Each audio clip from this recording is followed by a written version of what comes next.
I've talked about tons of evil companies and industries over the years, but the one I want to talk about today makes Umbrella Corp from Resident Evil look like Weenie Hut Jr. Health insurance. Now, I've ranted and raved about health insurance on stream quite a few times, way before the big thing that happened recently. And I'll just be clear up front that I'm not here to talk too much about Brian Thompson getting banished to the Shadow Realm. I'm here to talk mainly about health insurance itself and how corrupt and malicious it is, as well as the United Health Group CEO Andrew Whitty's video that he made about the response to this whole thing. So to be clear, Brian Thompson was the CEO of United's insurance division. Andrew Whitty is the CEO of United Health Group. I'm sure everybody has been disturbed by the amount of negative and in many cases vitriolic media and commentary that has been produced over the last few days, particularly in the social media environment. Yeah, mean words are so much more disturbing than an entire business model that revolves around making oodles of cash off the corpses of your clients as you knowingly deny coverage for life-saving medical treatment for those individuals that have been paying you for so long, for the single purpose of you stepping in to help in an emergency situation. Then when that unfortunate time arises, it's just crickets and radio silence, and then like a giant stamp of denied from United. Here's a nice little graph that helps showcase how efficient these health insurance providers have become at denying your claims. And United Healthcare, they got it down to a science. They are way out in front. They got the gold medal with 33% denied claims. To put that into Fortnite terms, United is grittying to a fucking winner chicken dinner dubski as you and your loved ones are dying. It's no surprise why people hate health insurance. It's not a political issue like a lot of people are trying to make it. You can see some of the usual suspects on YouTube saying things like, oh, the lefties are celebrating the death of this healthcare CEO, an innocent man just looking to put food on the table for his families. And if you look at the comments, it doesn't matter what side of the political spectrum you're on, everyone has been fucked equally by health insurance. They are the Thanos level threat to human beings' survival. Everybody knows somebody, and you may even be the victim yourself, that has been denied by their health insurance provider because the whole purpose of the health insurance business model is you pay them for a long period of time to do a single task for you, which is help in an emergency situation, and their goal is to find ways out of doing that task you pay them for. To fuck you in the face. Literally just let people croak because they don't want to pay the money to cover those procedures that could save someone's life. They make money off normal people dying, and normal people are paying them for the service. It is so fucked up. And I want to reassure you of a few things. Firstly, we are going to continue to make sure that we put patients, consumers, and members first, as we always have done. What? Pardon? I must not have heard him right. There's no way Mr. Krabs just tried to sit there with a straight face looking like my wrinkled nutsack saying that United has always put members, consumers, and patients first. What? I mean, oh, maybe he meant like putting them first in the ground after they deny the life-saving medical treatment that they were looking for. Maybe that's what he meant. I'm not entirely sure, but there's no way he actually tried to say that United puts the patients first, right? There's no way. I mean, you could just look at the data. 33% of all claims being denied? Like, in what universe does he think anyone's going to believe that? Everybody has been affected by this. It's not like this is some big secret. Everyone knows how fucking foul the health insurance industry is, and United is the worst offender. Like, here, I'll give you actual footage of the United CEO anytime one of its clients die after a denied claim. Man, I just broke that. Man, look what you made me do, Andrew. Look what you made me do. The mission of this company is truly to make sure that we help the system improve by helping the experience for individuals get better and better. Mission failed then, Andrew, in the biggest possible way. And the response that you're seeing to all this should be a pretty clear indication that every single human being on the planet that has been cursed with United health insurance coverage feels that the experience has only gotten worse and worse and worse and worse and worse and worse as you have made more and more and more and more and more and more doubloons off of denying claims. Hey, real quick, Andrew, can you go ahead and put on your reading glasses and take a peek at this for me? Look at this chart and tell me exactly whose experience has been getting better? Because it's not the normal American that has to have health insurance. It seems more like it might just be United Health Group itself. I'll quickly take a moment to play in the pigpen and tackle the most brain dead that are trying to justify or defend the health insurance companies. Like, I couldn't imagine anything more pathetic than doing free PR for health insurance of all things, but there are those absolute worms out there doing that in the trenches right now. I see a lot of people making the comparison that a health insurance provider denying a claim is not the same as killing someone. It's fundamentally doing that. If someone's coming to their health insurance that they've been paying for how many years, and they are looking for coverage for a very expensive medical procedure, and they say no, and that person dies because they no longer could afford that medical procedure that would have saved their life, then that is the insurance provider fundamentally killing that person. And the comparison that some of the pseudo-intellectual enlightened super dweebs on Twitter are comparing it to is saying like, oh, well, if someone needs a kidney and you're not on the kidney donor list so you don't give them a kidney, did you murder that person?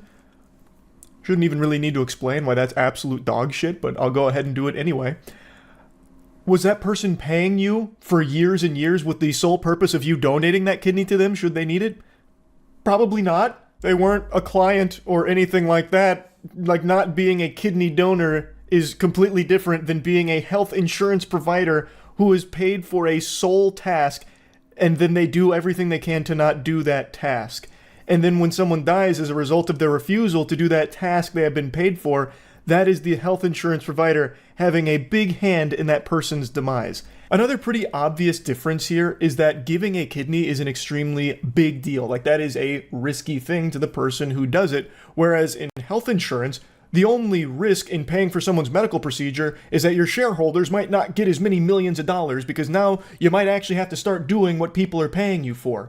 If there is a chance that United Health paying for a medical procedure means they can't afford to pay for someone else's, then they shouldn't be in business in the fucking first place. It means they're trash at what they're supposed to be doing. They're being paid by everyone to do this task of covering their medical procedures when they need it. And if they can't afford to do that, they should not be around.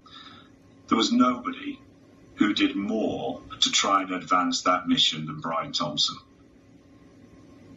And there are very few people in the history of the US healthcare industry who had a bigger positive effect on American healthcare than Brian. Hey, come back to reality. Andrew, we're losing you. You're fading into Narnia right now. What are you talking about, man? Making tens of millions of dollars at a company that leads the nation in denied health insurance claims is not pushing the industry in any positive direction for normal Americans, man. And we are going to make sure that we not only acknowledge and honor that legacy of Brian, but we will continue it. That's right, everyone. We are going to be pushing for 50% denied claims next year in honor of this mission. It's a lofty goal, but I think we can deny even more claims come 2025. So mark your calendars. 2025 is United's year. We're making history. Half of all claims will be denied. Mark my words. Like, this isn't something you get excited about, man. The mission has just been growing your profits while denying more claims. So you proudly announcing that you're going to be continuing that mission is about as painful as you coming out and saying that you're going to continue waterboarding me. Like, why would I be pumping my fist about that? The only one that gets excited there is your shareholders. Our role is a critical role, and we make sure that care is safe, appropriate, and is delivered when people need it. And we guard against the pressures that exist for unsafe care or for unnecessary care to be delivered in a way which makes the whole system too complex and ultimately unsustainable. What is sustainable, though, is all of that growth United keeps experiencing. That's what really matters. We need to make sure that is sustained. This is garbage, man. This is actual just baloney. He's just blabbering about nothing. It's a yappuccino trying to spin this as like them trying to do something good. It's not. What Andrew and his company deem unnecessary care is completely unreasonable oftentimes, where it is very necessary for the patient to stay alive. Well, we denied this claim because we felt it was unnecessary, because we did a cost-benefit analysis and we concluded that the patient was going to die in 60 years anyway, so what's really the point in spending all this money to keep them alive now when they're just going to kick the bucket in, a couple of decades? So we're going to continue to make that case. We will continue to do the work we do. And I have never been more proud of this company and our colleagues and what this company does on behalf of people in need across the country. You would really think, with what happened here, someone like Andrew, and I don't believe that he's even really human anymore. I believe he has sold his soul many, many years ago and is just this hollow husk that's only filled with money. But you would still think at some point the neurons would fire in his noodle and he'd see this response and be like, that mission, about helping people, kind of failed at that, didn't we? Maybe we should do something different. But he hasn't even had that realization. Or maybe he has and he just doesn't care, which is the more likely explanation. But you would just truly think that the reality would set in like, oh, people fucking hate us. People are awake to how exploitative we are and how we are actively making their lives harder.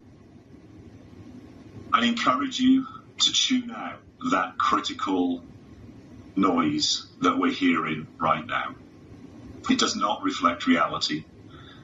It is simply a sign of an era in which we live.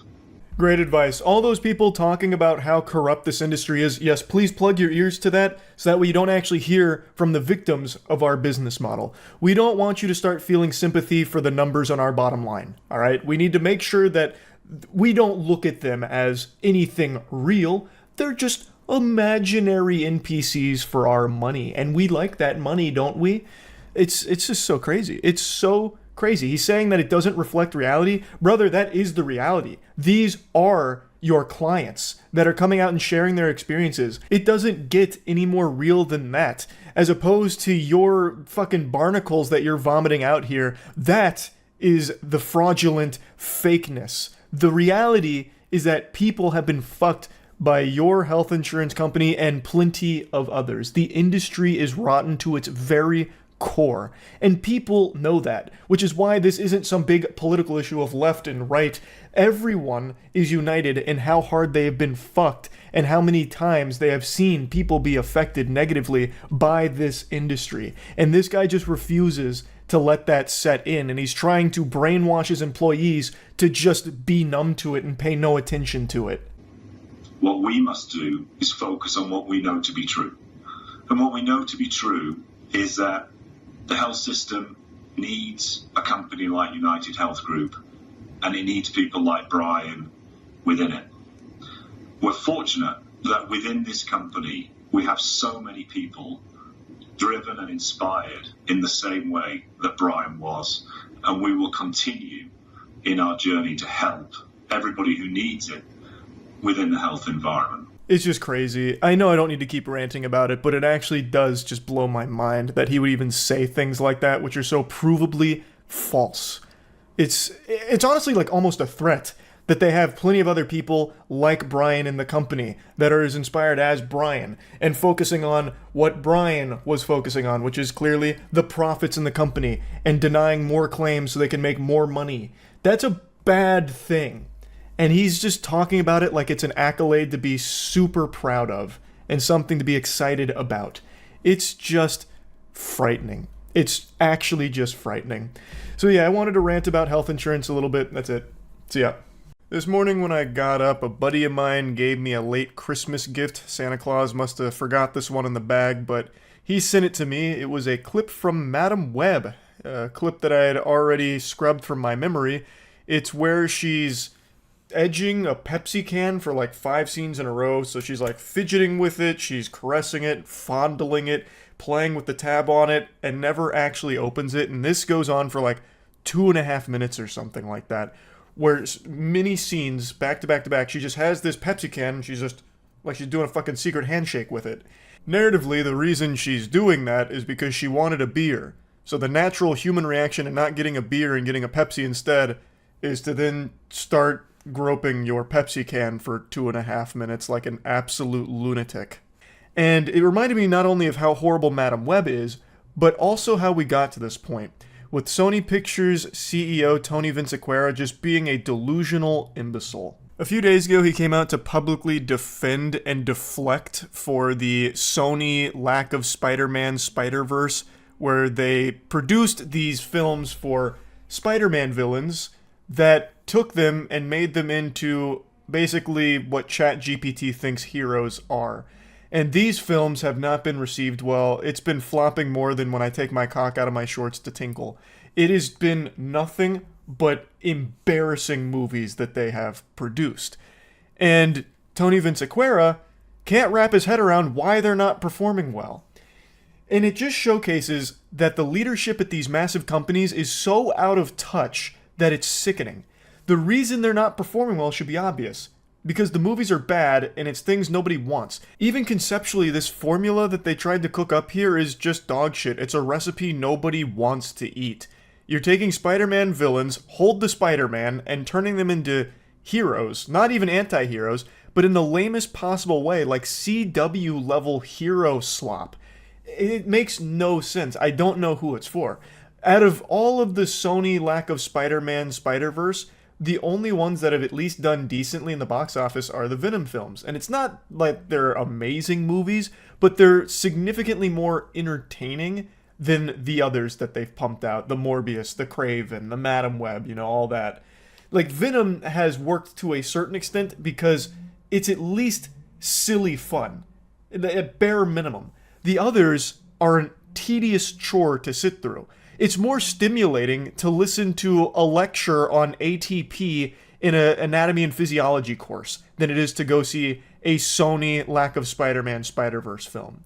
And Tony Vinciquerra is just deflecting. He can't understand why they're not doing well because he doesn't think they're terrible movies, and he blames the press for it. Highlighting the box office disasters this year for them with Madam Web and Kraven the Hunter. Kraven the Hunter in particular has underperformed beyond your wildest possible expectations of what underperforming could even look like. Whatever you thought was possible for dog shit in the box office, Kraven the Hunter has exceeded. And Tony, he knows that. He described Kraven as the worst launch that Sony has had since starting its Marvel franchise.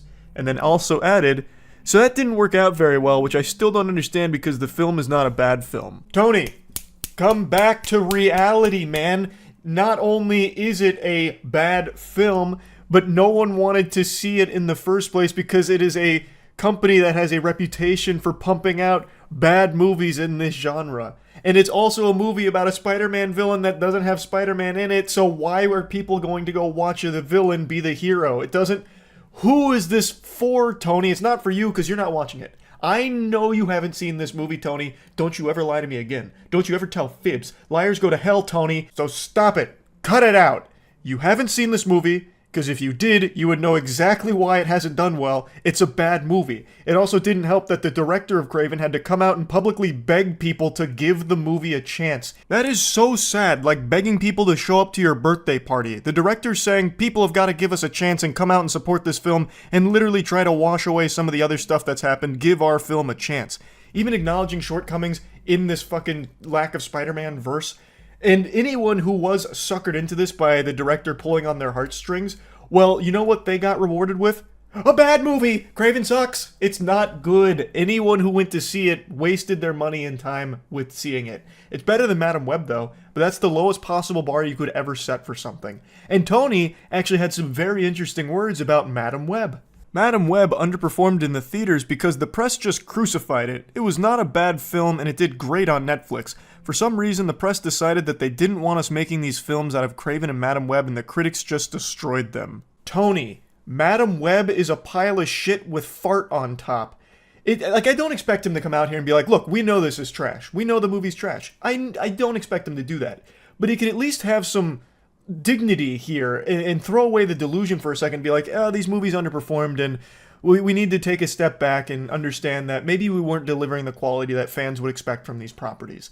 Like, that's a classy way of handling it, as opposed to just saying, it's all the press's fault. The press, for some reason, just had it really out for Madam Web and Kraven. We created masterpieces, but the press, they crucified it.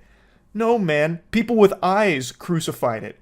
It sucks. You didn't watch Madam Web. I know you didn't watch it, Tony. Because if you did, you would know what everybody who was subjected to this torture knows. It's boring, and it is a movie where, like, actually nothing happens. It's terrible. It became a huge meme because of just how terrible it is.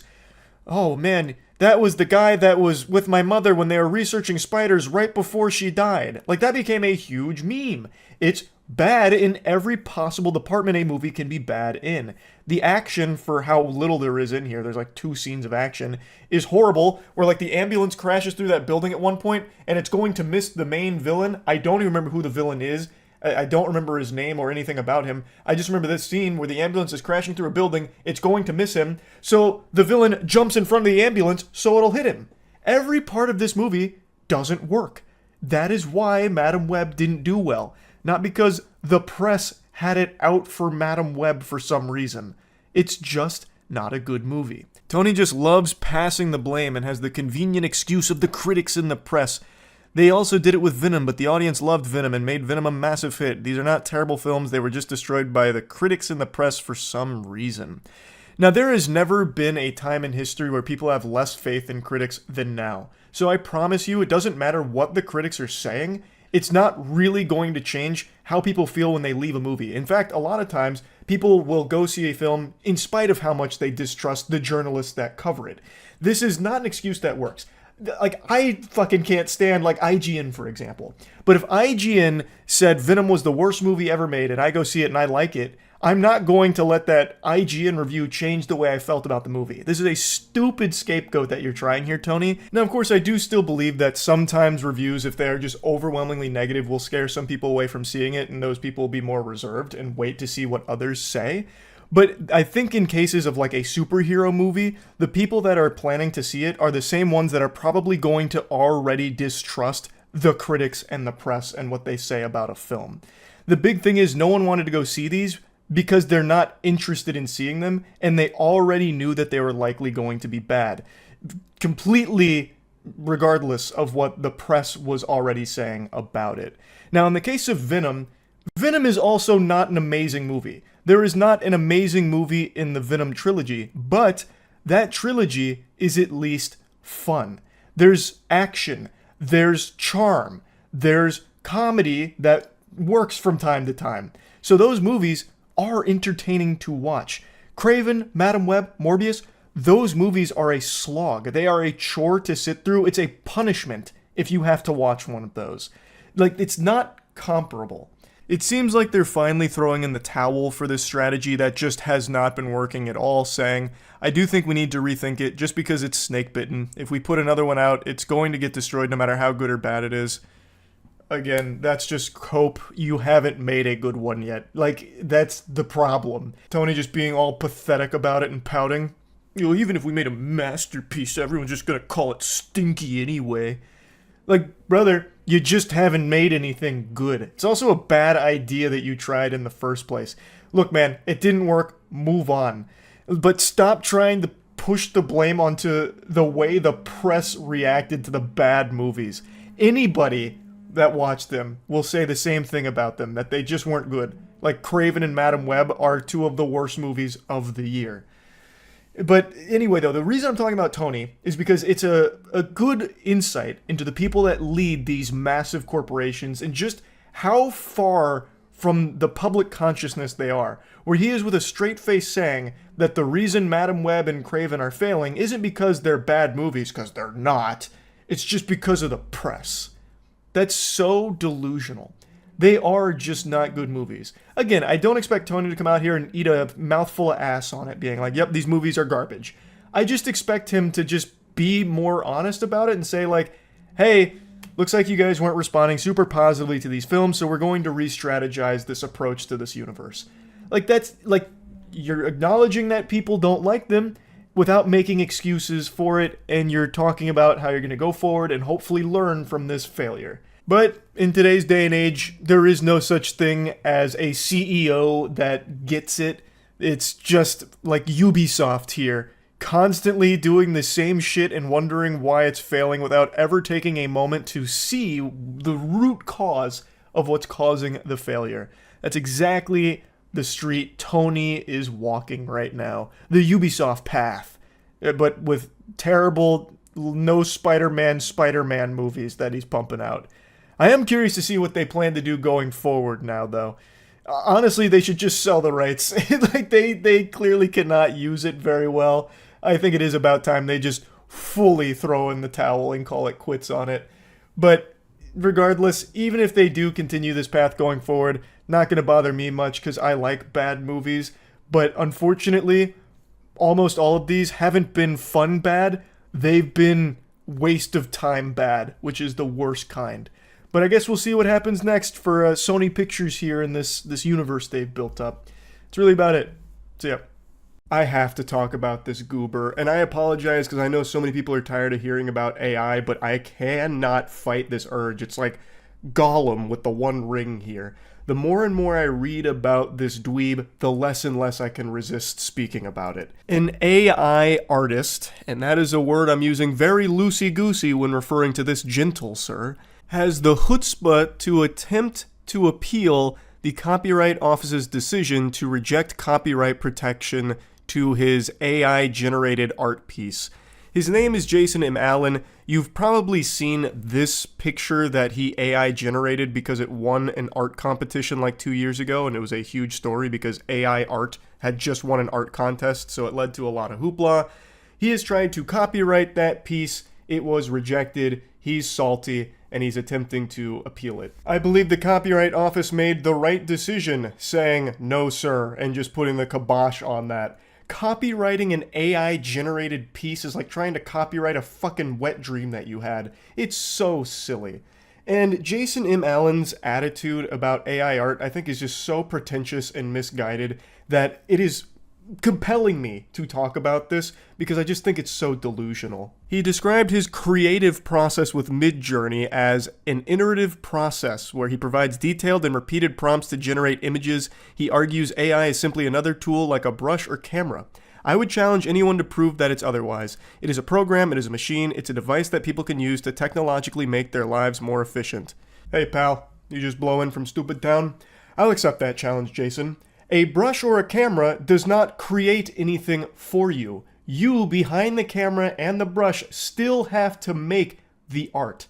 This does it for you. It's not the fucking Disney Channel, Greg, where you'd like hold out the brush and you'd make the Mickey Mouse ears and it just appears before you. You still have to be talented in order to use the tools like a brush or camera to create art. When it comes to AI, you don't have to have talent at all. I've personally generated hundreds of silly AI art pieces over the last couple of years because anybody can do it if you have a keyboard. It doesn't take a galaxy brain gifted human being to do so. But would you consider me an artist? I certainly hope not. I have nipples, Greg. Can you milk me? Here, let me just showcase the difference between real art and AI art. This is one of the best pieces that the world has ever seen. That's a portrait of me that I'm holding in the thumbnail here. So when I first went to college, I was doing digital arts, and I had no talent for it whatsoever. So that is a portrait I made of myself. I'm sure you can see the resemblance is uncanny. I really captured my my appearance one-to-one. And to expand on that even further, here's a portrait I made of my father in the same course that year at college when I was doing art. That piece still makes me laugh to this day. That, I think, is probably one of the finest things that has ever been put to paper. Like, since the beginning with papyrus till this day, I think that is the finest artistic work ever created, that portrait of my fucking dad. But now, let me show you what my AI art looks like. Here's some Heisenberg pieces that I generated 2 years ago. Wow, I really got a lot better, didn't I, Jason? It's stupid. To make the argument that AI is just a tool and you still need to have talent as an artist to use it, like it's some kind of Excalibur or something that you need to train with, is outrageous. It is delusional. Look at me using actual art tools and you can see I am not a talented artist at all. And I took 2 years of art courses and only marginally improved. That is something you have to work at for years. With AI art, I type in a single sentence and it does it for me. To compare a brush and a camera to AI-generated art like using Midjourney, is laughable, Jason. That's the reason people shoot spitballs at you, brother. It's a stupid take to have. He also couldn't resist throwing a little pity party and playing a sad song on the world's smallest violin, saying, "I have lost a lot of respect for artists, especially those who attack me and continue to attack me. I'm standing in defense of my rights to express myself using AI generative tools and against a popular narrative that a lot of people, for some unknown agenda, are pushing really hard to prevent people from being able to express themselves." I don't know what ghosts you're fighting. I don't know what you're even referring to here. If you're just AI generating art on your own, who cares? No one cares. It's the fact that you're trying to copyright it, man, and the fact that you're entering it into art competitions against real artists. And I know that term has been super muddied, real artist, but I think most sane people can agree that someone just AI generating art is not an artist by any sense of the word. You are typing in sentences and letting the machine make whatever it envisions. The hardest part of your creative process, Jason, and I cannot believe he has the chutzpah to call it a creative process, is just hitting enter multiple times. As he said, he just repeats the prompt enough until it spits out an image that he's satisfied with. Where is the creative process there, Jason? You type in a sentence and then just have it keep repeating the process till you get something you like. Oh, God. It's just so silly. He says, as AI continues to evolve, it is imperative that our legal framework adapts to protect the rights of humans who harness technology for creative expression. Which is a complete load of horseradish because it has nothing to do with creative expression. If you want to personally just generate AI art on your own, go wild. I don't think there's anyone in the world who actually gives a shit. If you want to make James Corden as Vegeta destroying planet Namek and use Midjourney for it, go for it. Nobody cares, man. It's when you try and sell it and try and license it and copyright it, this and that people obviously take an issue because it's ridiculous, man. And let's not pretend this is about creative expression, Jason. It's all about how he's not able to make money off of his AI art. He's saying that the copyright denial significantly impacted his career. I have experienced price erosion in the sense that there is a perceived lower value of my work, which has impacted my ability to charge industry standard licensing fees. I don't know who the fuck would pay for AI art in the year 2024. If you like an AI art piece, just generate it yourself. Jesus Christ, like you can just do it yourself. Why would you ever pay money for it? But whatever.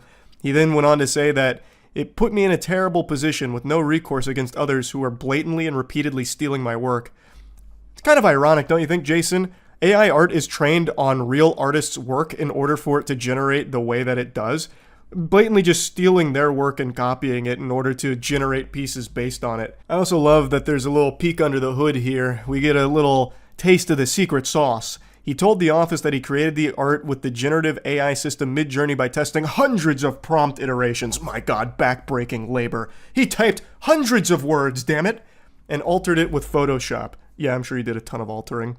The office rejected Allen's application after he refused to disclaim the parts of the image that Midjourney generated. Mr. Allen had a specific artistic idea conceived of in his mind, and he used Midjourney as a tool to create an artistic expression of that idea. Such creative input is on par with that expressed by other types of artists and is capable of copyright protection. Goofball, I have hundreds of artistic ideas and visions in my head that I can never bring to life because I'm not a talented artist. And what separates me from actual talented artists. That's the whole point, man. And it's fine if you want to generate what's in your head using AI art. I don't think that's a big deal at all. The problem comes when you try and copyright it, you try and sell it, or you try and deceive people with it, or you try and use AI art tools as a means of pushing out real artists. That's the main problem with AI art, and I'm sure you've all heard it a million times, but it's true.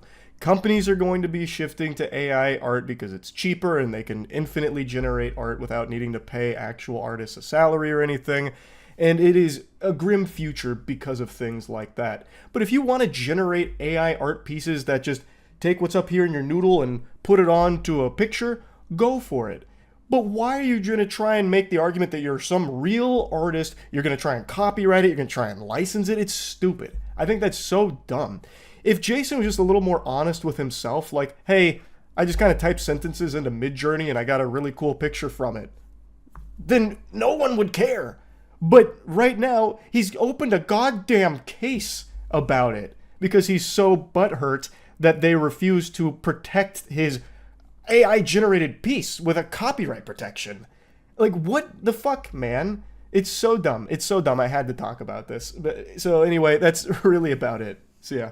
To claim the title of most delusional man in gaming is no easy feat, especially with specimen like John Risatiello existing, the former EA greed Goliath who tinkered around with the idea of charging players for reloading their gun. But what if I told you he is no longer the most delusional man in gaming?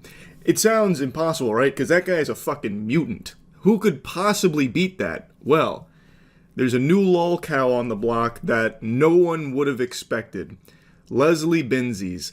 Now, this name might ring some bells because if you look at his resume, it's nothing but bangers. These are beloved, cherished games, all of which he has had a hand in producing at Rockstar. This guy has had nothing but hits until this year when he had nothing but a shit. After 2013 with Grand Theft Auto V, he doesn't have any other credits to his name in the gaming industry until Mind's Eye that dropped this year. A little embarrassing nugget that everyone has taken their turn spitting on, and that's not the biggest deal in the world. Everyone has a blunder here and there. The fact that Mind's Eye is a bad game is not what makes Leslie Benzies the most delusional man in gaming. It's his response to it. Even before the game launched, when the critics weren't really excited about it and the people that had gotten their hands early on it said it wasn't very good, he immediately discredited all of them, saying that it was a concerted effort to trash the game because people were like afraid of it. There's, our rival in the space is trying to sabotage Mind's Eye. They don't want you to experience this game. It's going to open your fucking mind's eye. And he kept that attitude up. The game came out. It flopped. It is now completely dead. It has become a joke of a game. And he is still coming back in and making these same claims, except this time he's also saying that the development was sabotaged internally by fucking double agents or something. He refuses to accept that the game is just not good and people don't like it. So now he's also planning on relaunching Mind's Eye, whatever that means. It is embarrassing. And it is sad to see a legend like Leslie Benzies become what he has now. And it's weird because I went back and watched some interviews. He himself doesn't even seem very enthusiastic about the game, so I don't know why he's trying to put on this strong face of like, no, this game is actually amazing and everyone's wrong, and even if the game's not that good, it's because there were bad actors at my company that I didn't realize were working for the deep state that ruined it. Yeah, here, I'll talk more about the Mind's Eye stuff. I know. I'm the preeminent expert on everything Mind's Eye related. I briefly talked about it at the beginning of the stream. I'll talk about it a little bit more. It's wacky. It's honestly sad to a certain extent. So, a lot of people know this, but the guy behind Mind's Eye is like an actual legend. Like, Leslie had worked on some absolute bangers, most notably Grand Theft Auto, what everyone knows him for. And he comes up with Mind's Eye and makes Build a Rocket Boy, everything like that. Well, Leslie doesn't like that no one enjoys his game. He really can't come to terms with it. So before it launched and 2 executives left, he went out there, he infamously said that all of the bad reviews and everything, like they're paid shills from competitors that are scared of Mind's Eye and what it could mean, and it's all manufactured hoo-ha. And now that other people, not just reviewers, got to play the game and they all still hated it, he's now come out and said that the reason it's bad is because of internal saboteurs. There was like this espionage effort at his company to ruin his game. And also, like, other people outside have been brainwashed and they don't understand it's actually still a masterpiece. So he plans on relaunching the game. Because apparently the issue was, he needed to weed out all the bad actors internally, so he came into the fucking swamp and started shooting all of the monsters in there that have ruined Mind's Eye. It's actual delusion. It's almost to like a gang stalking level. It's scary. Because this guy isn't just some nobody, like, weirdo. This is Leslie fucking Benzies. Like, this guy has worked on so many Rockstar projects. I don't know how you go from that to Mind's Eye. And I don't know how you go from that to thinking that everyone is out to get you. Not that you just made a stinker. It just doesn't make sense how that happened. He's worked on every 3D Rockstar game. Really? I didn't know it was every single one. I thought it was just some of the big ones. But that makes sense. Like, he is actually a legend. And now, he's a clown. An absolute clown. I don't know why he thinks relaunching the game is a good idea. This is actually a Morbius situation. Except, this game hasn't even been memed ironically. It's just sad. It's just sad, and I feel really bad for his employees that he's just gutting. Or, most likely, going to gut. Like, what is this? What is it? Are you on... You're looking at Metacritic right now. Get out! Give me your badge and your gun. You're out of here. Build a Rocket Boy will no longer be requiring your services, spy. Go back to DARPA. It's just so odd.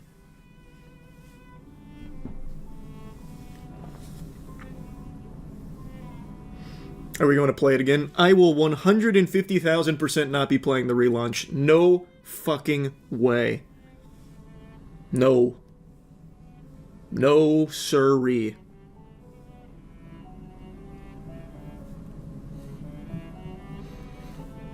Here. Menzies reportedly went on to tell staff via video call that the game's disastrous launch was due to internal and external saboteurs. It's unclear who he believes sabotaged development of Mind's Eye, but it's not the first type of comment to come out of the Build a Rocket Boy executive's mouth, and then this is him talking about the concerted effort to ruin it before it got off the ground and sprouted its wings. I did, however, see something interesting, not delusional. The guy who plays the lead, he actually came forward and he's like, man, it really sucks that this game's bad. He gave an interview where he's like, man, the game's just kind of a mess. You hate to see it. So, like, even...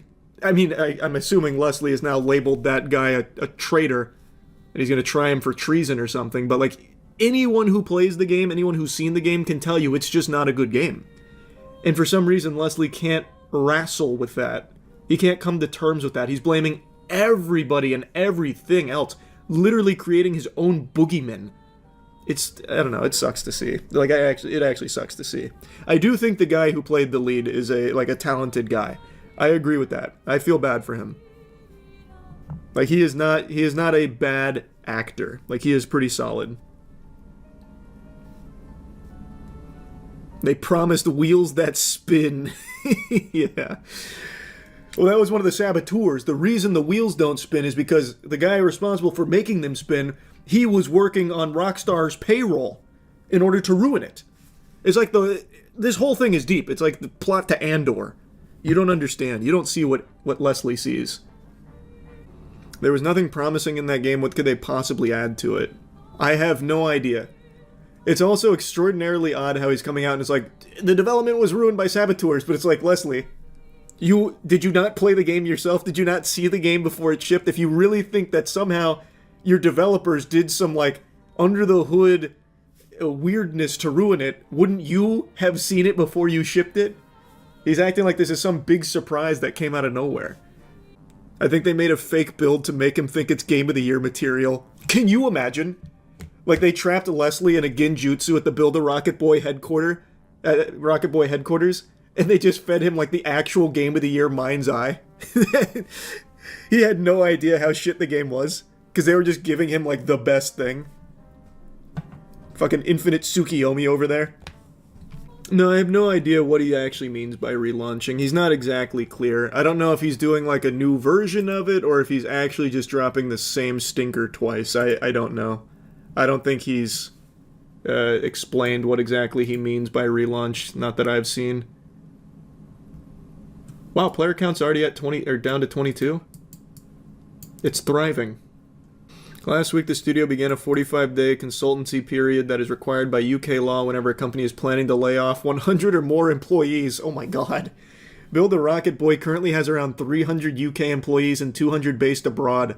Barb, Build a Rocket Boy, said at the time that the cuts would focus on delivering ongoing updates and performance optimization for Mind's Eye while also ensuring the long-term success of Build a Rocket Boy's future ambitions.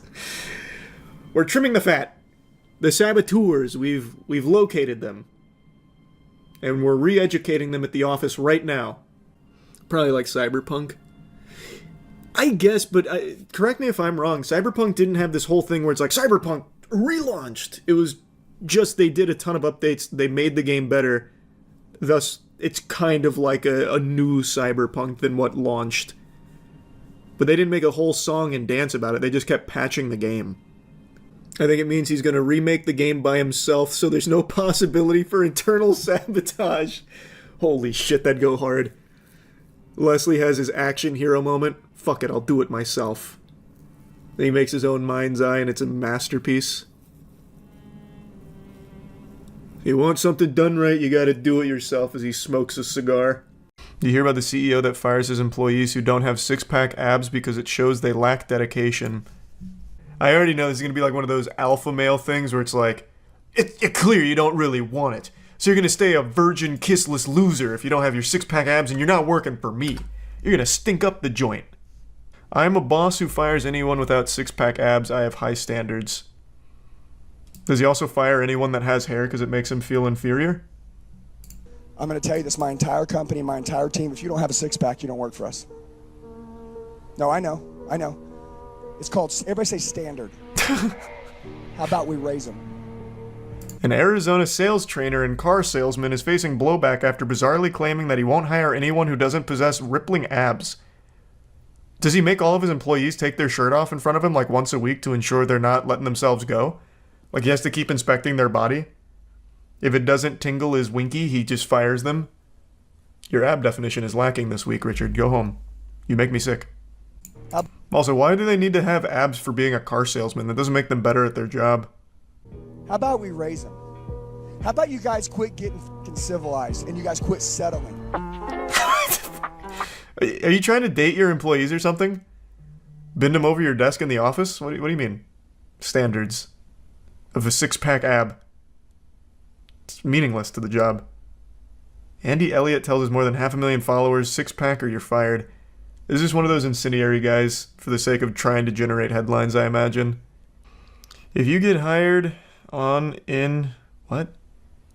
If you get hired on in our company, you got a certain amount of time to get your body in shape or it just shows me you don't care. I mean, I've got one, a six-pack. 90% of my team has one. And you know, if I say, get a six-pack, my team understands what I mean. I can just grab any of my people before a meeting. I can say, all right, shirts off, look around. Who's the most disciplined one in the room?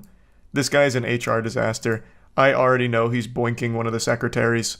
Big thanks to Marvel Snap for sponsoring today's video. Marvel Snap just released on Steam with widescreen support, and it also was the recipient of the Mobile Game of the Year award at last year's Game Awards. It's a collectible card game that's known for fast games, deep strategy, very in-depth deck building, as well as beautiful art created by renowned comic artists. And it's also updated frequently, with one new card being added every week to keep strategies changing often. The strategies are always super versatile and fun, so a cool strategy would be like if you want to build around Sarah. Sarah is a card that reduces the cost of all cards in your hand by 1, so you can set up your board, play Sarah on turn 5, and then just slam as many cards as you can for the win on turn 6. So there's over 220 cards right now, most coming with their own unique abilities, 115 locations, and then 1,300 different card variants from beloved comic artists. So like I mentioned, it just launched on Steam, and to celebrate, they're doing a limited time login bonus, which is available as a Twitch drop that are live between August 22nd and August 29th.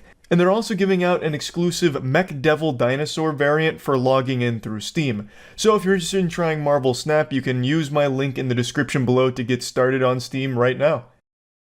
This is a fucking sexual deviant. What a weirdo! What a fucking weirdo! The self-proclaimed world's #1 sales trainer founded Scottsdale-based Elliott Group, offers online courses to impart his alleged wisdom like a jacked Jordan Belfort from Wolf of Wall Street. What wisdom? Get a six-pack or else get fired? That's not wisdom, that's bad business. What? This includes an inner circle mentorship that he claims can help people earn upwards of 9 figures a year. This is a crazy person. He's off his meds. He's loose. If you're wanting to earn 7, 8, 9 plus figures a year, this is the right mastermind for you. Don't watch this if you aren't serious about leveling up in all areas of your life. Okay, this isn't for me then. Yeah, I can't handle that kind of power. $499 a month? And a one-time membership fee of $1,500? Jeepers creepers. And I already know people paid for this. That's what's so fucking sad. That is tragic. Ugh. Alright, I'm gonna watch. No compatible source. The fucking video player doesn't have a six-pack, so Andy Elliott doesn't even allow his content to be shown on it. I respect that. It's not because he doesn't keep his website up to date or anything. That absolutely not. Monthly power call. God, that's embarrassing. No, babe, sorry. We can't go out tonight. I have my monthly power call with Andy Elliott, and I have to show him my ab progress. No, it's not sexual, babe. You know, you just don't get out of my life. Where's your six-pack? Get on somewhere. Go take a hike. Yes, I want to be in Andy's inner circle. Definitely some kind of sexual cult. Oh, the private inner circle membership with $1,000 a month and a one-time membership fee of $25,000. He's giving it away. It's basically free. 2 private VIP mastermind meetups per year, where you can spend one-on-one time getting close to Andy Elliott himself. Oh, now we're fucking talking. Oh, yeah. That sounds good. That's worth every penny of that $25,000. Andy Elliott holds events every month at the Lion's Den in Scottsdale. Yes, sir. The DEF CON Alert Room. I love those kind of names. The Testosterone Thunderdome. The Muscle Masturbatorium. I'm out of cool names. But I love this kind of shit. The War Room, Lion's Den, that kind of stuff. So good. And you still get your power call, thank God. Oh, this one's the Brotherhood, aka Andy's new best friend. This is where I want to be. In fact, I want to be Andy Elliott. Is there a tier for that? I want to wear him like a goddamn Flesh cosplay. $1,600 a month and $50,000 up front. And I get his personal phone number so we can flirt with each other all the time. Yes. This is only for the big dogs who are serious and aren't afraid of self-development. I'm a big dog. Yeah. Yeah, this is for me. Yeah. Unlimited access to Andy Elliott. Come hell or high water, Andy Elliott will be ready. If I'm stuck in an elevator, you bet your ass I'm calling Andy Elliott before the fire department, and he is going to rappel down there and get my ass out. But no one else, because they probably don't have six-packs like us. Now we have the monthly private high-level group mentorship call, so that's a little bit better than the power call, I think. So, this is such good value. I can't believe Andy Elliott would even give away this kind of information. When does he even have time to sell cars when he's changing lives? At such a reasonable price. The salesman whispers tips which he frequently posts to his 550k Instagram followers involve everything from having sex once a day to not being a lil bitch. Nothing says real man, not a bitch, quite like paying $50,000 to some bald goober for his personal phone number under the guise that we're going to be best friends. Yeah, that is certified not bitch activity. Only a real man will pay $50,000 and $1,600 a month for this dude's phone number. That's an alpha. Hold on, let me see. Actually, let me see his Instagram for myself. You're about to see my third eye open when I visit this one. He's got the secrets to the universe tucked away in here. Crazy moment caught on stage is his pinned one. And it starts exactly how you think it's going to start. Holy shit. Crazy moment caught on stage is the thumbnail. And the first thing he says is, take your shirt off, to some random guy. Take your shirt off. Come on, Garrett. Take your shirt off, Garrett. No six-pack? Okay, now hold on. Now, Garrett's a killer. Am I right? Garrett, how old are you? 29. Garrett. Where's your six-pack? Does this bother you? Yes, sir. Okay, it doesn't bother you enough. Because if it did, I you wouldn't agree. have it. This is the last time I want you to take your shirt off in front of a group of people and not be in the shape you want your children to be in. What Andy did for me is he kept me accountable. Nah, no six-pack. I'm not proud of you. You're clearly not working hard enough. Your kids hate you. Unbelievable. Is this whole thing about get a six-pack or die? Because this is like every single thing I'm seeing here on his Instagram. The Lion's Den is an adult video store. Why does he have meetings there? This guy is a psychopath. Wait, what? The Lion's Den is an adult video store? Are you sure? The one where he holds his $50,000 annual power meeting? Power club? The no girls allowed, six-pack only, take your shirt off boys club? The Lion's Den in Scottsdale. No. There's two different Lion's Den. I found the one that he holds it at. This one's kind of like a little ballroom. It's very cute, actually. Very comfy. Are you having sex every single day? If you're Yes. not, dude, you don't like you. Because if you did, your ass would be naked every night having sex. Am I right? God, Just that's kidding. that's That was spoken like a joke. I was virgin. just messing with her. Yeah, by the way, it's healthy for you to have sex. Am I right? Yes, it is. She even said it. 93 years old, she's like still doing it every day. And I'm We're gonna good. fuck her right after Okay? this conference. I promise you can't outgrow that shit. Okay? Sorry, bud. Anyways. Oh forgot my he was god, here. what? Oh, that's so creepy. Oh my god, that's so weird. Oh my god, that is so weird. Yikes. Wow. That is some yucky shit. He lets kids go to these things? Andy, why? And he posted this himself.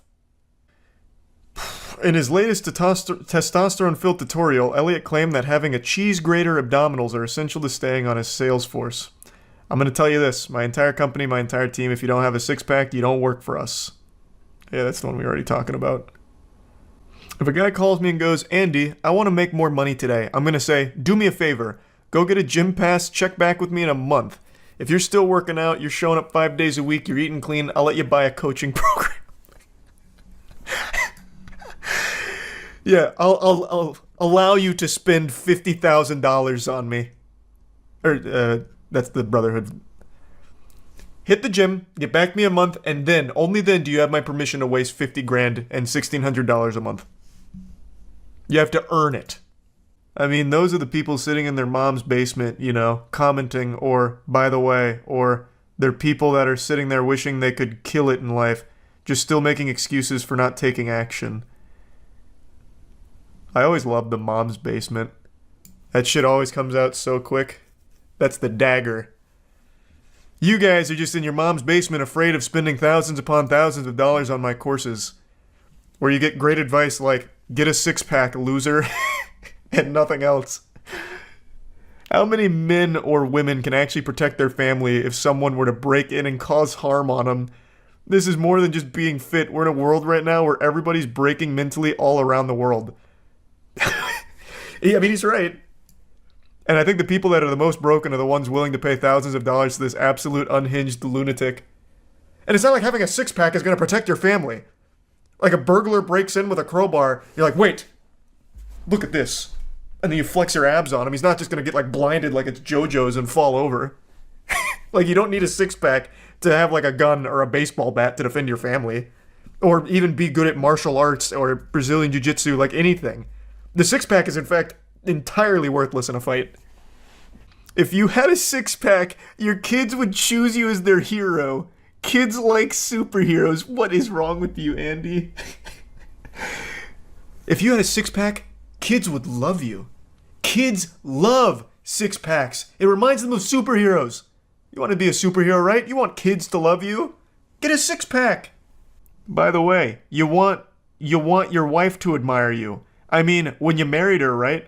You don't think she sexually, wants to look up to you and be like, God, my guy's the man. I mean, come on, dude. Let's not be a dummy. If you don't take care of that shit, guess what? You're gonna die early, period. And your children will have to let someone else raise them. And your wife's gonna live with some other dude that has a six-pack. Yeah, you're gonna die. You're gonna be buried 6 feet deep. And your wife is gonna turn to someone that bought my course on how to get a six-pack. I think his course isn't very clear on what he's selling. He's very hung up on this six-pack shit, but what he's actually selling is mentorship when it comes to making money through unspecified means. Like, he doesn't explain how you're going to be making 7, 8, or 9 figures a year. He just says if you buy it, you will. With no actual plan in place. Hold on, let me go back to his Instagram real quick. Does he ever explain how he helps you make money through his programs? Because everything on his Instagram is just about six-pack. This one just says, who's your daddy? 99% of the world right now, they need their manager. Daddy! They need daddy! This one just says solar salesman. Does he sell... Is he a solar panel scammer? Is that his money-making strategy? Hey, Daniel, I appreciate you, but I don't want to sign an agreement. Is it me or... No. Don't go into that shit. Is it me? You don't understand something? No, listen to me. I'm going to give you a secret, okay, Daniel? You're currently not in agreement with your current utility company. Am I right? So if they triple... Oh, my God. You have to pay for it. Am I correct, yes or no? 100%. Right now, if they doubled or tripled your bill within the next 12 to 18 months, we know they will. Or is this like an exercise, maybe? In place that allows you to be inflation-proof, yes or no? So agreements are good as long as they play in your favor. Like this one. What are you clapping for? No, any reasonable person is gonna be like, "Can you shut the fuck up and get off of my doorstep?" I'm not interested. It's door-to-door solar panel selling. At least that's what that seminar was. That's how you're making 7 to 8 to 9 figures a year, with Andy Elliott teaching you to be an annoying douchebag going door-to-door selling solar? That's crazy. No, he does used car sales. Yeah, but that's not what he's selling here. The program. I'm talking about the program. He's a car salesman. I know.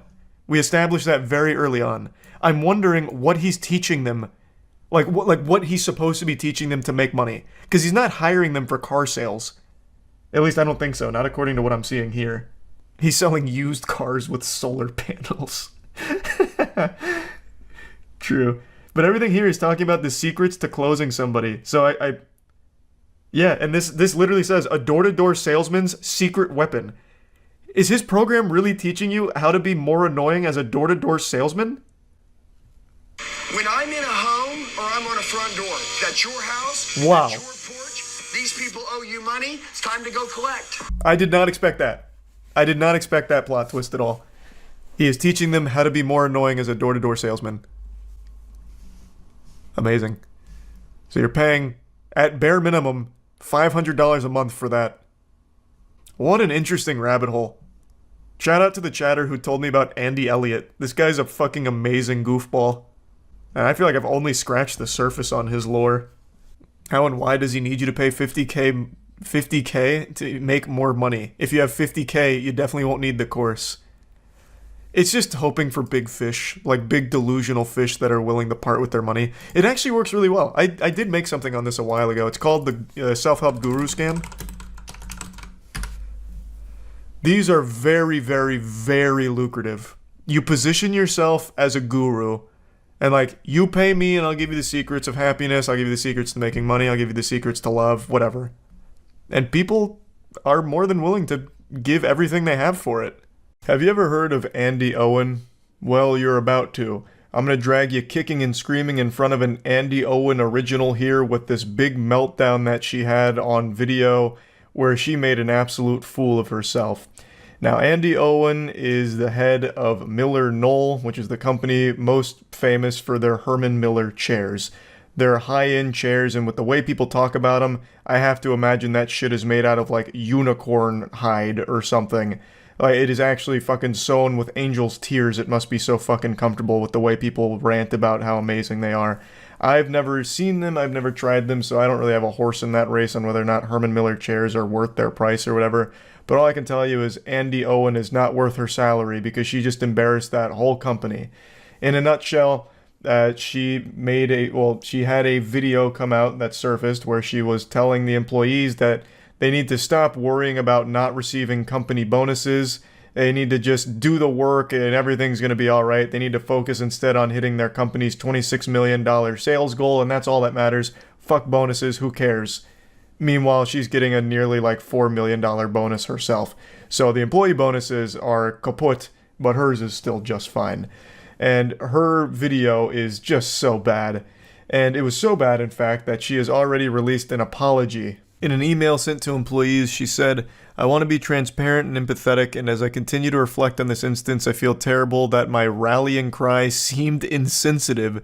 What I'd hope would energize the team to meet a challenge we've met many times before landed in a way that I did not intend, and for that I am sorry.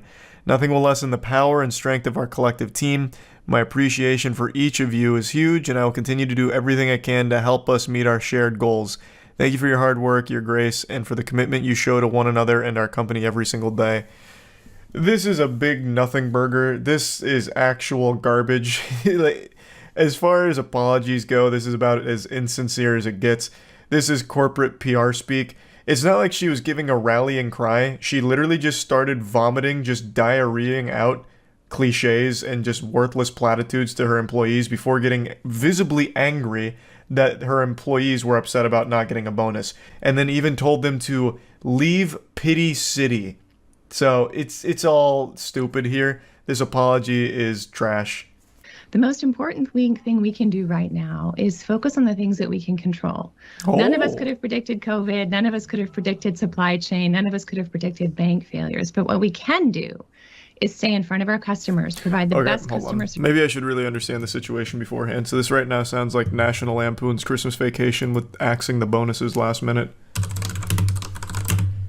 After telling employees to leave Pity City over lack of bonuses. Damn. Actually dropped an unironic welcome to the wambulance.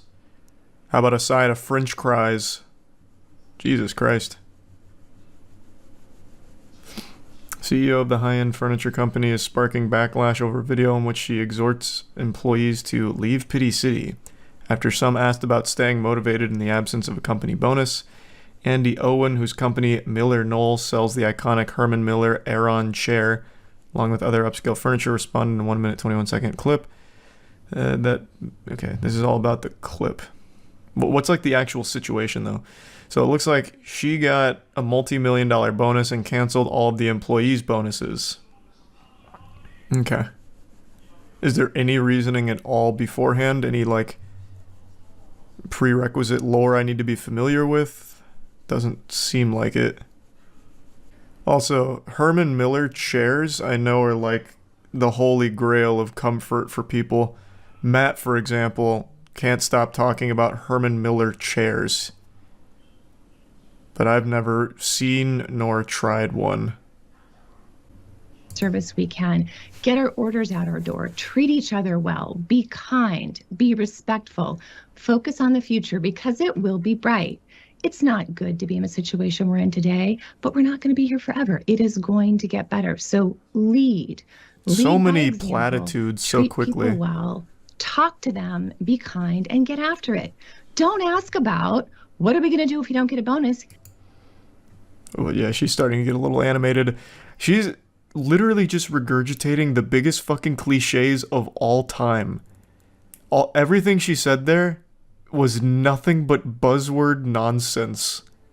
Jesus Christ.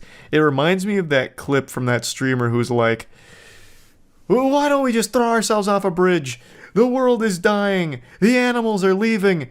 And that's okay because all we need is ourselves. And do you really need anything else? Or whatever. And then it goes into the Call of Duty montage.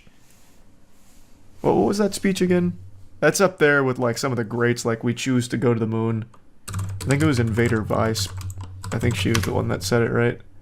Oh, here it is. The planet is dying. The government hates us. The animals are leaving. The aliens aren't contacting us.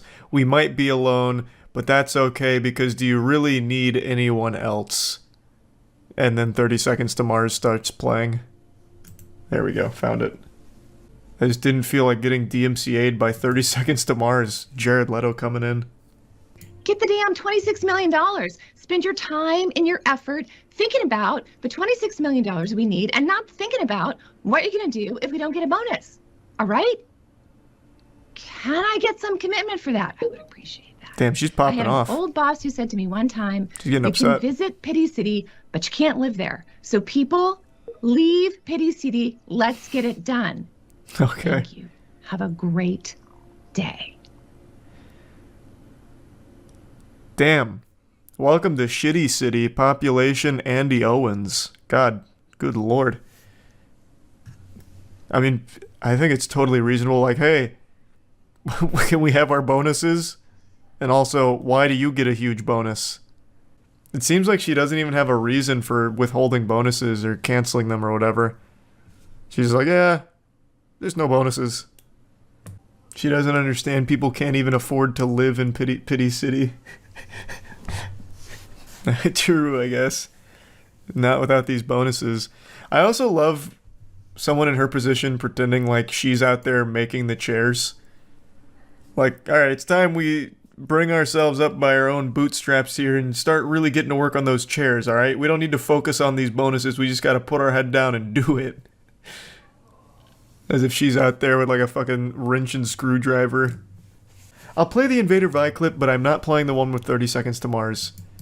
That is like a fast pass to DMCA. I'm not even fucking with it. Here, I'll give the OG original.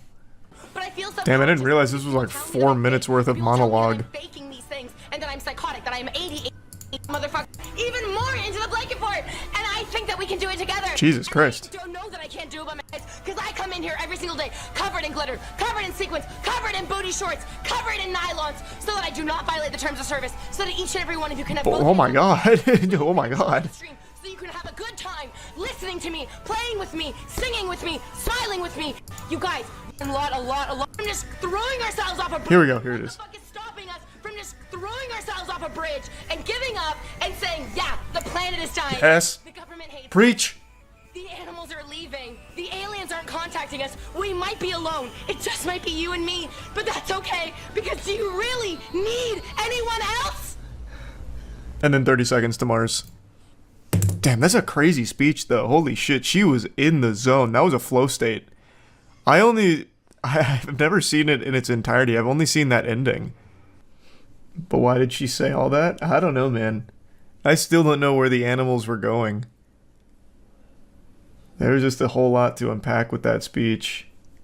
I've been using the word delusional a lot recently to describe some people and companies, and it's not because I think the words become watered down and I'm using it loosely. It's because I legitimately think more and more people are being infected with some brain rot that is making them more and more delusional and slipping deeper into lunacy. And I'd like to talk about one of the most maliciously stupid people on the planet.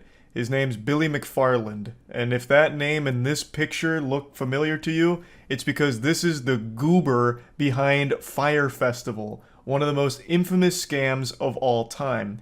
I probably don't need to explain what that was. I'm sure all of you have seen the massive documentary about it, but I'll just go ahead and pull Billy's pants down and hit you with the truth. Fyre Festival was this over-promised event where it was called like the Coachella in the Bahamas.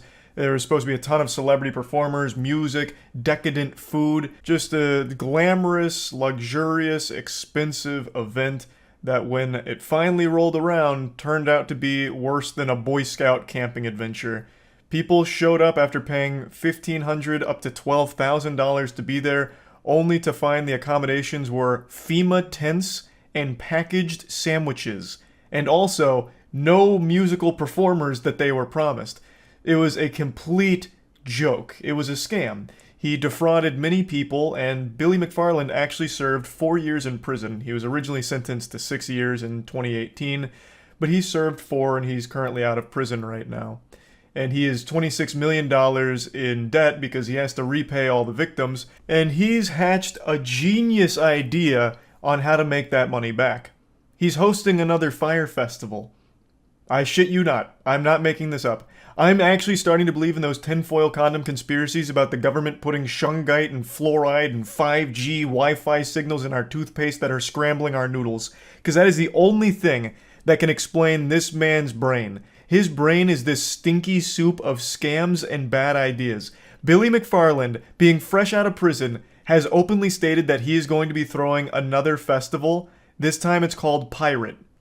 I'm not even making that up. He is calling it Pirate, a name that is synonymous with stealing. I mean, who remembers you wouldn't download a car? Anti-piracy shit. The whole idea behind pirates is stealing. Stealing the booty. And in this case, stealing your money for, once again, a remote island extravaganza. Billy McFarland has learned nothing. He went to jail for this same fucking thing, and he's doing it again. That is poetic. I couldn't imagine a character being written this stupid. No one would believe it. He is actually a real-life version of Ed from Ed, Edd n Eddy, but instead of just saying buttered toast, the only thing that runs through this guy's absolutely damaged cranium is party. And he's not even good at partying. He doesn't even successfully have a party, ever. He's so fucking horrible at partying that he goes to jail when he tries. It blows my mind. I've watched 2 interviews of his since being fresh out of prison, and he is observably stupid. Listening to Billy McFarland defend himself and speak publicly is like listening to someone fart through a walkie-talkie for 30 minutes. It's just garbled nonsense that leaves his mouth. I probably can't show any of the interview clips, but here's one of the quotes from one of them. I was talking to somebody yesterday and they're like, you can crawl in a hole and die, or you can go and try to do something and just like not promise any results, McFarland said. You absolute goofball. He seems to believe that the reason he got spanked by the legal process is because he promised things that he wasn't able to deliver on. That's only a small component of it. It is so much more than that. You maliciously defrauded people, took $26 million, and delivered nothing. So by throwing this festival again and not promising anything, if you still just have people show up to a vacant, empty place to stand in sand for days, you're still scamming them, even if you didn't promise that fucking Cardi B's gonna perform or whatever. Yeah, like, I don't know why that's such a hard concept for him to understand. He's selling a festival, but what he delivered is basically a fucking pile of sand for people to stand in for a wildly high price. This would be like if I made a game and I charged $60 for it, like a AAA title, and then you bought the game, but the only thing there was just a completely empty, open terrain, Unity asset flip. There's nothing in it. You're in a giant empty bubble. Like, yeah, you know, technically this is a game. You bought it, now you're in that game. But you still got fucking scammed by me because there's really nothing there when you went under the assumption that there would be. Just let me rub your nose in this one more time. McFarlane insists it's not a festival. It features a slew of influencers and creators. The purported tropical experience will include virtual reality technology that the company says will allow users to participate and control what happens on the island in real time from home. Absolutely no shot. Who does this guy think he is? Tony Stark? Like, what do you mean? You already made this technology? You have an entire development studio behind you that made a virtual reality experience to control what happens on the island in real time? You slimy salamander, you couldn't deliver more than a handful of deli meat sandwiches to an island. How the fuck is anyone supposed to believe that you're going to deliver a virtual reality experience on an island and this time around it won't be a disaster? When you're promised, well, sorry, I won't use the P word, that's blasphemy around these parts when it comes to Billy McFarland now. How are you insinuating that this might actually happen without being a complete catastrophe? I also can't believe he's making the bold-faced lie about influencers and creators signing on for this. There is no way. If any influencer or creator actually ties their name to this, it's career suicide. This is a bigger scam than CryptoZoo with Logan Paul. No one would recover from the pushback from their audience. They would be laughed off the internet if they actually tried promoting Pirate Festival here. There's just no way he has any connections to anyone, and there's no way anyone would actually sign on to this. If I'm wrong about that, and there actually is creators that sign on to this, you should know never to trust those people again going forward. That would be a massive red flag. That's a goddamn villain at that point. You probably don't even need to read the rest of this here, but I'll still put it on screen anyway. Former employees and people that were tight with Fyre Festival are warning about Billy, saying Billy's still Billy, he's using different words but selling the same thing. Similarities are there around the vague, mysterious promotion. Pirate appears to be an exercise in smoke and mirrors, buzzword and empty promises of lavish trips to the Bahamas. It's just everyone coming out to letting people know what should be obvious. Don't put money into Billy McFarland or anything he dribbles out of his asshole. You're just asking to lose it. If you're considering getting tickets to Pirate Festival or investing, then I would strongly recommend seeking psychiatric evaluation for what's gone so awry in your life to lead you to making such recklessly awful financial decisions. That wad of cash that you're considering giving to Billy McFarland and his production, I would highly encourage you to take it and just put it in your trash can and then light the trash can on fire. That's a better use of it than giving it to Billy McFarland. Oh yeah, I even forgot to mention, there's a treasure hunt that he's putting on as well with Pirate. So when you go to their website, it's all about this treasure hunt. So it's join the crew, a pirate is someone who turns the impossible into adventure. That's a pretty wild play on piracy, unless we're just talking about One Piece. Usually, pirate refers to, once again, stealing. And I guess treasure hunting, but usually at the expense of someone. Right now, the treasure Billy McFarland is hunting for is a way out of $26 million in debt. And do you want to be his lifeline, his little life raft to get the fuck out of there? I certainly hope not. He doesn't deserve it. This idea is bad, so bad, that it should be considered criminal activity that he's even considering it and looking to actually put it on. Billy McFarland is one of the biggest fraudsters in history, and he is looking to do it again. I guess he wasn't happy with being just one of the biggest fraudsters. He wants to be the biggest fraudster. So he's hoping lightning strikes twice with yet another bogus festival full of dog shit, empty promises, and under-delivering. To put it lightly, it didn't deliver at all. It wasn't under-delivering. It just never even came close to anything that he talked about. But this time around, he's not making huge promises and he's not on a strict deadline, so he's saying it's going to be totally different, which it won't be. There's absolutely no chance. So yeah, I just thought this was a pretty wacky story I wanted to share. That's about it. So yeah.